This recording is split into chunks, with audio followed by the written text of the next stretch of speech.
Dans la société du spectacle, nous ne faisons plus l'histoire, nous la regardons. Cette phrase vient de Guy Debord, un penseur français qui critique la société moderne et comment elle influence notre vie et nos futures vies. Et donc, par rapport à cette citation, Guy Debord attaque une société particulière, une société où les gens ne font plus, mais regardent. Et il appelle ça la société du spectacle. Et n'allez pas vous imaginer que c'est juste une société d'hyperconsommation moderne.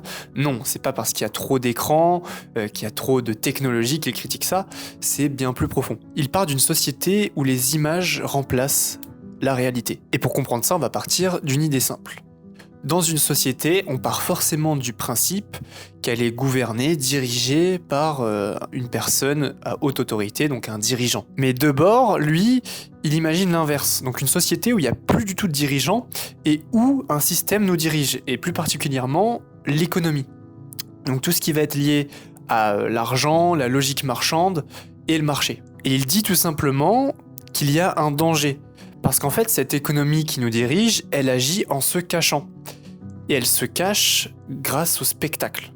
Pendant que tout le monde regarde le spectacle, le pouvoir, lui, s'exerce. Le spectacle produit alors un type d'individu très particulier, le spectateur. Mais alors comment on qualifierait un spectateur ? Eh bien, c'est quelqu'un qui regarde avant tout et qui ne fait pas. Et en vrai, tu vois, on est tous dans ce cadre de vie-là. On scrolle, on regarde des vies luxueuses, des vies qui nous donnent envie. On regarde les informations, on s'informe, mais au final, on ne fait toujours pas. Donc, on regarde même sa propre vie, on regarde des événements. Et le problème, c'est que peu à peu, on devient très vite passif. Et même quand on croit agir, eh bien, en fait, on n'agit pas. Le choix a déjà été fait pour nous. Tu vois, je vais prendre un exemple concret.